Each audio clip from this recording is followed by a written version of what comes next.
सबसे पहले माँ सरस्वती के श्री चरणों में नमन।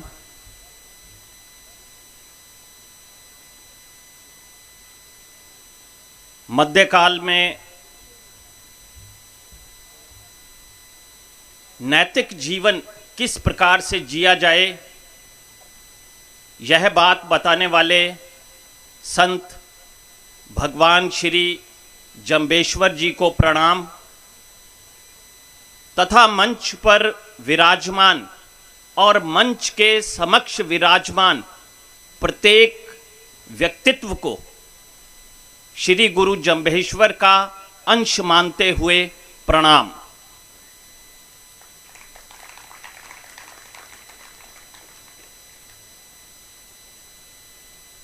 सबसे पहले बात करते हैं थोड़ी सी संक्षिप्त शब्दों में जंब दर्शन की। मैं पिछले कुछ समय से जंब दर्शन के विद्वानों से चर्चा कर रहा हूं ताकि मैं समझ सकूं कि भगवान श्री जंबेश्वर जी का दर्शन क्या है। वास्तव में वो दर्शन बहुत गहरा है लेकिन बेहद सरल भी है। जहां तक मैंने समझा है, दर्शन के भीतर ये छुपा है कि प्रत्येक व्यक्ति को नैतिक जीवन जीना चाहिए। अभी मेरी बात श्री रजनीश बिश्नोई से हो रही थी तो उन्होंने मुझे बताया कि 32वें शब्द में गुरुजी ये कहते हैं कि आचरण की पवित्रता बहुत ही ज़्यादा महत्वपूर्ण है। इस शब्द में वे व्याख्या करते हुए कहते हैं कि करण, दधीच, शिवी और बलि राजा, इन सब ने दान के माध्यम से प्रयास किया, लेकिन सबसे ज़्यादा प्रतिष्ठा भगवान श्री राम को मिली क्योंकि उन्होंने अपने आचरण को श्रेष्ठ रखा। तो कुल मिलाकर जंब दर्शन का सार यही है कि आप नैतिक जीवन जिएं और अपने आचरण को श्रेष्ठ रखें। यही भगवान श्री जंबेश्वर अपने अनुयायियों से, पूरे भारतवर्ष से और पूरे वैश्विक समुदाय से कामना करते हैं। अब बात आती है करियर को लेकर, क्योंकि आज हम यहाँ पर उपस्थित हैं बालिका शिक्षा को लेकर, बालिकाओं के करियर को लेकर। देखिए, एक समय था जबकि बच्चियों के संदर्भ में ये माना जाता था कि इनका विवाह कर देंगे और ये अपने घर चली जाएंगी, लेकिन अब समय परिवर्तित हो चुका है, युग परिवर्तित हो चुका है और हमें इस बात को समझना है और हम इस बात को आत्मसात कर भी रहे हैं। आज मैं यहाँ पर 11 बजे पहुँच गया और मैंने देखा कि अभी मेरे पास समय है, तो मैं श्री गुरु जंबेश्वर बालिका उच्च माध्यमिक विद्यालय पहुंचा और वहां मैंने बेटियों से विस्तृत चर्चा की। विस्तृत चर्चा करने पर इन्होंने मुझे बताया कि सर, हम आपसे प्रश्न भी पूछेंगे। तो मुझे थोड़ी घबराहट हुई। मैंने कहा कि आप लोग मुझे पहले ही कृपया प्रश्न बता दें, लेकिन इन्होंने प्रश्न नहीं बताए। मैं उसी चर्चा का दोहराव करना चाहता हूं। बच्ची का करियर बहुत ही ज़्यादा महत्वपूर्ण है क्योंकि हर बेटी के पास 2 ऑप्शन हैं, मैं ये मान कर चलता हूं, जिनमें से पहला ऑप्शन ये है कि झाड़ू, बर्तन, चौका, चूल्हा और ढेर सारे पशु। आप मेरी बात को समझ गए। और दूसरा ऑप्शन आपके पास परी बिटिया की तरह है कि एक लाल बत्ती वाली गाड़ी, सिक्योरिटी गार्ड्स, खूब सारे नौकर चाकर और जीवन में बहुत आराम और सम्मान। तो हमें इनमें से किसको चुनना है, ये हम पर निर्भर करता है। तो मैं प्रश्न करूंगा हमारी बेटियों से, कौन कौन सी बच्ची है जो परी दीदी वाला जीवन चुनना चाहती है? हाथ खड़े करेंगे। अरे, सभी चुनना चाहती हैं। अच्छा, अब मेरा प्रश्न यहाँ उपस्थित मातृशक्ति से, माताओं से कौन कौन अपनी बच्ची के लिए परी बिटिया जैसा जीवन चुनना चाहती है, वो भी हाथ खड़े कर दें। बहुत बढ़िया, बहुत बहुत धन्यवाद। यानी कि प्रत्येक माँ और प्रत्येक बेटी ये चाहती है कि हमें एक आरामदेह जीवन चाहिए, एक बड़ा पद चाहिए, प्रतिष्ठा चाहिए, जैसे कि परी बिटिया को प्राप्त हो रही है। अब बात आती है कि वो प्राप्त कैसे होगी, ये एक मुद्दा है। लेकिन मैं बेटियों के साथ साथ हमारी मातृशक्ति से, हमारी माताओं से, अपनी बहनों से ये मैं आग्रह करना चाहूँगा कि वो सिर्फ अपनी बेटियों पर ध्यान न दें, जो किसी दूसरे की बेटी उनके घर आई हुई है, यानी कि बहू, उस पर भी ज़रूर ध्यान दें। अगर वो पढ़ना चाहती है तो उसे अवश्य पढ़ाएं। और मेरे पास ऐसी सासू माओं के उदाहरण हैं जिन्होंने अपनी बहुओं को फर्श से अर्श तक पहुंचा दिया। तो माँ भी श्रेष्ठ बने, अपनी बेटी के भविष्य को निर्धारित करें, ऊंचाइयां निर्धारित करें, और इसके अतिरिक्त सास भी श्रेष्ठ बने। तो हमारी बात हो रही थी बच्चों से, बेटियों से।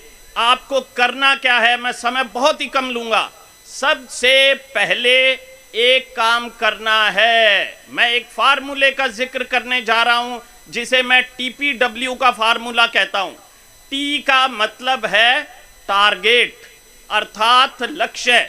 आज सुबह भी मेरी बेटियों से बात हुई तो प्रत्येक बच्चे को अपना लक्ष्य फिक्स करना है। तो मैं बच्चियों से पूछना चाहूँगा कि IAS कौन कौन बनना चाहती है? ठीक है। और अन्नू दीदी की तरह RPS कौन कौन बनना चाहती है? हाँ, हाथ खड़ा करें, घबराए नहीं। जो जो सोचेगा वो वही प्राप्त कर लेगा।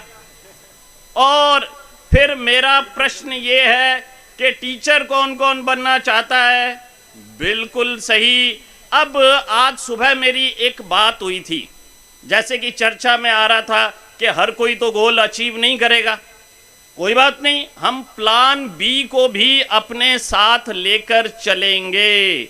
मैंने बताया था कि बेटियां 12वीं के साथ प्री BSTC और 4 ईयर इंटीग्रेटेड BA BEd की परीक्षा पर काम कर दें, और सहारण साहब जैसे विद्वान प्रिंसिपल आपके पास हैं, आपका स्टाफ है, उनकी डायरेक्शन में काम करें और अपने लक्ष्य का निर्धारण करें। आज आप IAS से मिले, आज आप IPS से मिले, आज आप RPS से मिले, आज आप RAS से मिले, और भी कितने ही लोगों से मिले, और अभी डॉक्टर साहब से भी आपकी मुलाकात तो होगी। तो अपने टारगेट को फिक्स करें, लक्ष्य का निर्धारण करें। आज सभी माताओं से भी मेरा आग्रह है कि वे घर जाकर पहला काम यही करेंगी कि अपने बच्चों से पूछेंगी, चाहे लड़का हो चाहे लड़की, कि भाई तू क्या बनेगा। जब हम पूछते हैं तो वो अपना लक्ष्य निर्धारित करने लगता है, धीरे धीरे क्रमिक रूप से। तो टारगेट फिक्स करें और प्लान बी को भी मजबूत रखें कि अगर ये नहीं तो ये ज़रूर हम हासिल कर लेंगे। अब बात आती है किस पर? TPW की बात हुई थी। P का मतलब है प्लानिंग, यानी कि योजना। अब योजना क्या हो सकती है, उसे कॉपी पर लिखें। अगर आप IAS बनना चाहते हैं तो परी दीदी जैसे IAS अधिकारियों से जब भी आपकी मुलाकात होती है तो उनसे पूछें कि कैसे बनते हैं। आप RAS बनना चाहते हैं तो श्री श्याम सुंदर जी बिश्नोई जैसे व्यक्तित्व से जब आपकी मुलाकात होती है तो उनसे पूछें कि कैसे किया जा सकता है। तो प्लानिंग तैयार करें। आप घर बैठकर अपनी प्लानिंग भी तैयार कर सकते हैं। और फिर बात आती है सबसे बड़ी बात, W की। W का मतलब पता है क्या है? वर्क, यानी कि मेहनत।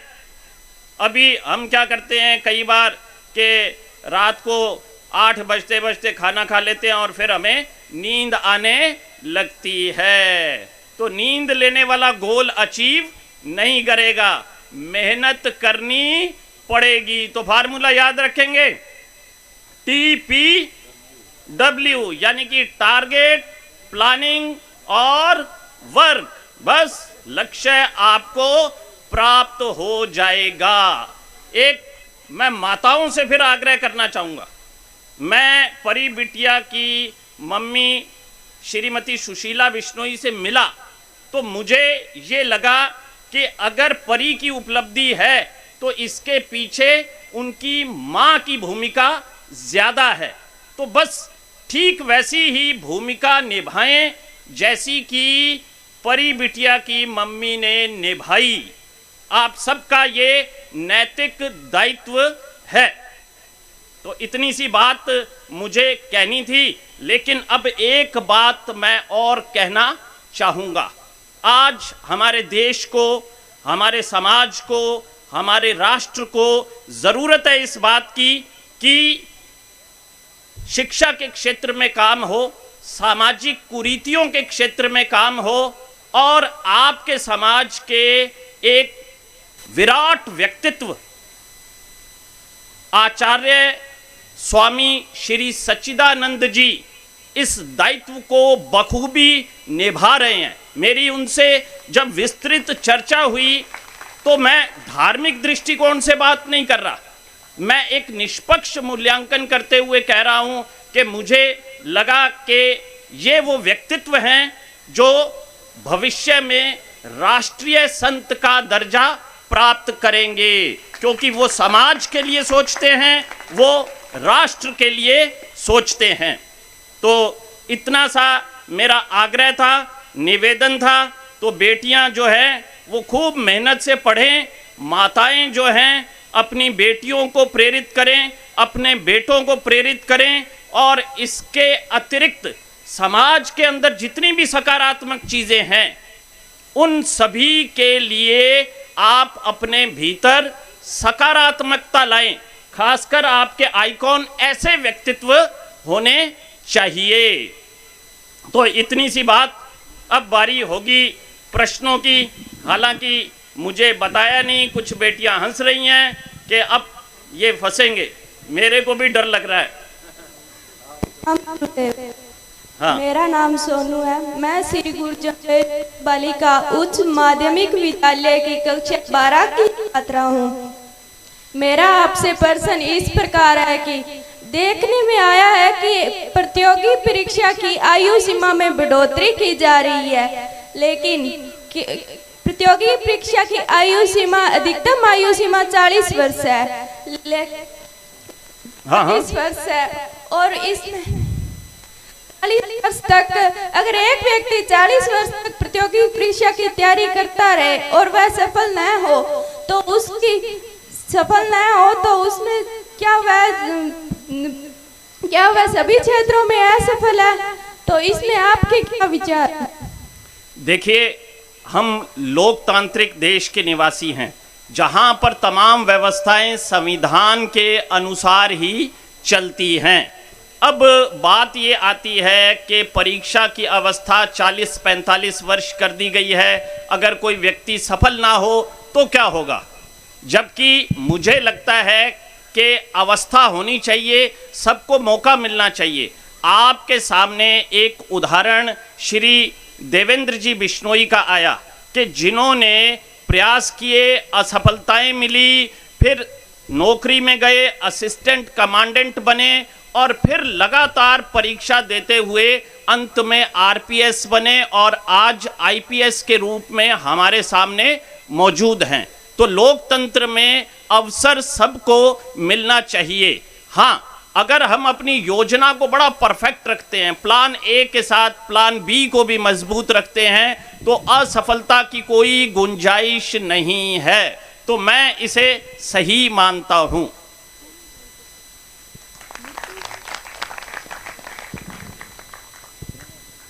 प्रश्न 2। प्रणाम गुरुदेव। आशीर्वाद। मेरा नाम नीतू बिश्नोई है। मैं श्री गुरु जम्बेश्वर बालिका उच्च माध्यमिक विद्यालय की कक्षा 12 की छात्रा हूँ। गुरुदेव, मेरा आपसे यह प्रश्न है कि आप बेहद कम फीस में निःशुल्क कोचिंग सेंटर चला रहे हैं, लेकिन कई संस्थान आरएएस जैसी कई प्रतियोगी परीक्षाओं के लिए लाखों रुपए फीस लेते हैं, फिर भी दोनों ये इतना अंतर क्यों है? क्या दोनों शिक्षण पद्धतियों में भी इतना अंतर है, जबकि परिणाम तो समतुल्य सा ही रहता है? देखिए, सबसे पहले तो मैं ये स्पष्ट करना चाहता हूँ कि मैं कुछ भी काम निःशुल्क नहीं कर रहा, सशुल्क ही कर रहा हूँ। हाँ, लेकिन वो शुल्क इतना मिनिमम है कि प्रत्येक बच्चा उसे अफोर्ड कर सकता है। शायद ही कोई बच्चा होगा जो उसे अफोर्ड ना कर सके, क्योंकि मेरा एक लक्ष्य है और वो लक्ष्य है कि प्रत्येक बच्चे को शिक्षा का अवसर मिलना चाहिए। और दूसरा लक्ष्य है कि 4 बातें आश्रम के मुख्य द्वार पर लिखी हुई हैं: संस्कार, रोजगार, राष्ट्रवाद और लोकहितवाद। जब हमारे प्रशासनिक अधिकारियों के पेपर होते हैं, चाहे आईएएस के हों, चाहे आरएएस के हों, चाहे ईओ के हों, चाहे सब इंस्पेक्टर के हों, तो प्रशासनिक पुलिस अधिकारियों के पेपर्स पर 4 बातें और लिखी रहती हैं साथ में कि ईमानदार प्रशासन, संवेदनशील प्रशासन, सकारात्मक दबंग प्रशासन और जातिवाद से रहित प्रशासन। आश्रम का लक्ष्य है एक सुंदर समाज का निर्माण करना। उसके लिए मैं और मेरे बहुत सारे साथी प्रयासरत हैं। जहाँ तक रही विभिन्न कोचिंग सेंटर्स की बात, मेरा ये मानना है कि संसार का प्रत्येक गुरु, प्रत्येक शिक्षणालय बेहद अच्छा है, क्योंकि हर गुरु, हर शिक्षणालय का एक ही लक्ष्य है और वो है कि उसका बच्चा चयनित होना चाहिए, उसका बच्चा संस्कारित होना चाहिए। तो सभी गुरु और सभी शिक्षणालय श्रेष्ठ हैं।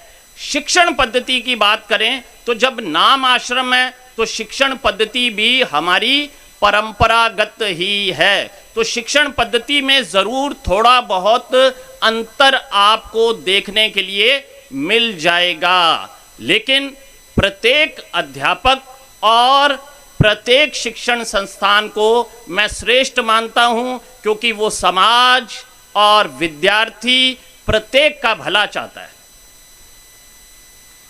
धन्यवाद।